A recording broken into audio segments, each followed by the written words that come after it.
വിശ്വാസ സംരക്ഷണം എന്ന് പറയുന്നത് വിശ്വാസികൾ നോക്കിക്കൊള്ളും. ആ വിശ്വാസികളുടെ കരുത്ത് വോട്ടിങ്ങിൽ വരും. വിശ്വാസികൾ അവരുടെ പ്രതികാര നടപടി ഈ ഇലക്ഷനിലും അവർ നടപ്പിലാക്കിയിരിക്കും. തിലകം തിരുവനന്തപുരത്ത്, തൃശ്ശൂർ എടുക്കുക കഴിഞ്ഞുള്ള മറ്റൊരു തിലകമണിയും തിരുവനന്തപുരത്ത് ഉറപ്പായിട്ടും വലിയ തരത്തിലുള്ള വോട്ടിംഗ് മൈൻഡ് സെറ്റ് മാറ്റം വന്നിട്ടുണ്ട്. ഞങ്ങളുടെ സ്പെക്യുലേഷനും കാൽക്കുലേഷനും എല്ലാം അതിൽ തന്നെയാണ്. വികസനോന്മുഖമായ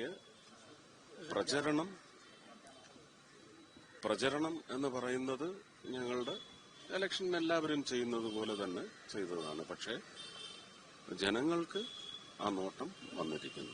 ആ നിലയ്ക്ക് ഉറപ്പായിട്ടും മോദി സർക്കാരിന്റെ രാജ്യമെമ്പാടുമുള്ള, ഇനി രാജ്യത്തിന് പുറത്ത് തന്നെ ഭാരതത്തിന് ഇന്ന് ലഭിക്കുന്ന യശസ് എന്ന് പറയുന്നത് ഉറപ്പായിട്ടും ജനങ്ങളുടെ ഹൃദയത്തിലുണ്ട്. അതിന്റെ പ്രതിഫലനം ഉറപ്പായിട്ടും തദ്ദേശ ഭരണ തെരഞ്ഞെടുപ്പിലുണ്ടാവും.